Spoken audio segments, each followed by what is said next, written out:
বাংলার ক্রিকেটে দুর্নীতি চলবে না, রাজনীতি চলবে না, কোঠাবোতা চলবে না। এই ক্রিকেট দেখা যায় সুন্দর স্বচ্ছভাবে চলতে হইবে।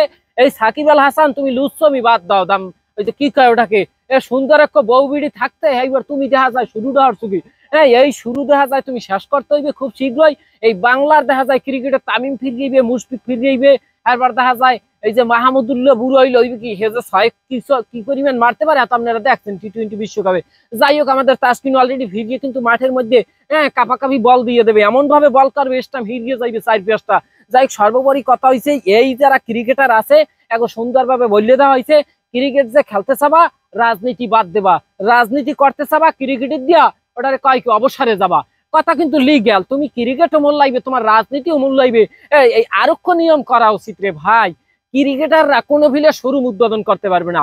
এই সাকিব সবসময় দান্দা থাকে আমি শোরুম উদ্বোধন করবো, শোরুম উদ্বোধন করিয়া আমার 100 টাকা কামাবো, আমি স্বর্ণের ব্যবসা করব, আমি এই রূপার ব্যবসা করব, উদ্বোধন করিয়া আমি দেখা যায় কোটিপতি হইতাম, আমার ক্রিকেট যাইয়ে গোল্লায় যাও যাও।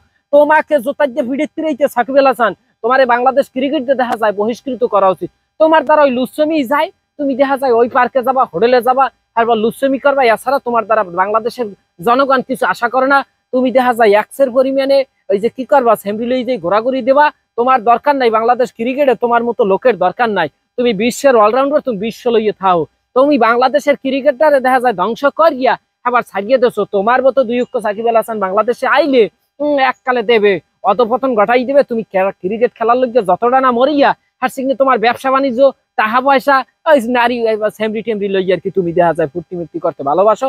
এখন তো মানুষ দেখ খেলাইছে ওই যে তুমি কোন হোটেলে ওরসাল লেহান কিন্তু সিসিটিভিতে বাংলার মানুষ সবাই দেখ খেলাইছো, তুমি একটু সেমরি লইয়ে দেখা যায় ঘোরাঘুরি করছো।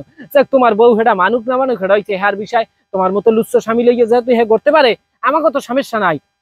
এখন কথা হয়েছে দাদু, তুমি এই ক্রিকেটে দুর্নীতি রাজনীতি এই স্বৈরাচারী বাদ দাও, তুমি ক্রিকেট লইয়া চিন্তা করো। আর যদি তুমি দেখা যায় বাংলার জনগণের রাজ্যে বাঁচতে চাও, এক্সের ছাত্রকে পক্ষ থাও, দেশের পক্ষ থাও। আর তুমি দেখা যায় এতদিন যা করছো বাংলাদেশে আও, তোমাকে বাংলাদেশের মানুষ খোঁজে, তোমার মতো মানুষকে খোঁজে। ওই যে দেখেন না ব্যারিস্টার সুমন আরো কয়েক কিন্তু বাংলাদেশ দেখছেন হিন্দু দিয়ে ফলাইছে, তারা টোটাল বাংলাদেশে ফেমাস ব্যক্তি ছিল। সাকিব তুমিও কিন্তু দৌড়িয়ে জায়গা পাবা না দাদু। সবাই কিন্তু দেখা যায় এখন সুন্দরভাবে চলতে আছে, তুমি তাড়াতাড়ি ওই যে কি কয় নিজেকে সংশোধন করিয়ে ক্রিকেটের মধ্যে ফিরেই লইয়াও, তোমার সেই আগের সেরা ক্রিকেটাররা এই খেলাটা দাও। আমরা দর্শকেরা এইটা চাই, আশা করি। আর এইটা না দিতে পারলে বাংলার মানুষ তোমাকে কোনোদিন ক্ষমা করবে না। যাই হোক, কথা হচ্ছে যে এই ভিডিওর সাথে একমত হইলে ভিডিওটা শেয়ার দিয়ে দিন। আর আমনেকেও মতামত অবশ্যই একটু কমেন্ট করিয়ে জানাই দিন। অনেকে আছেন কালাবাই ফিস্টিকে ফলো দেন না, সমস্যা কি, ফলো দিয়ে একটু পাশে থাকতেন।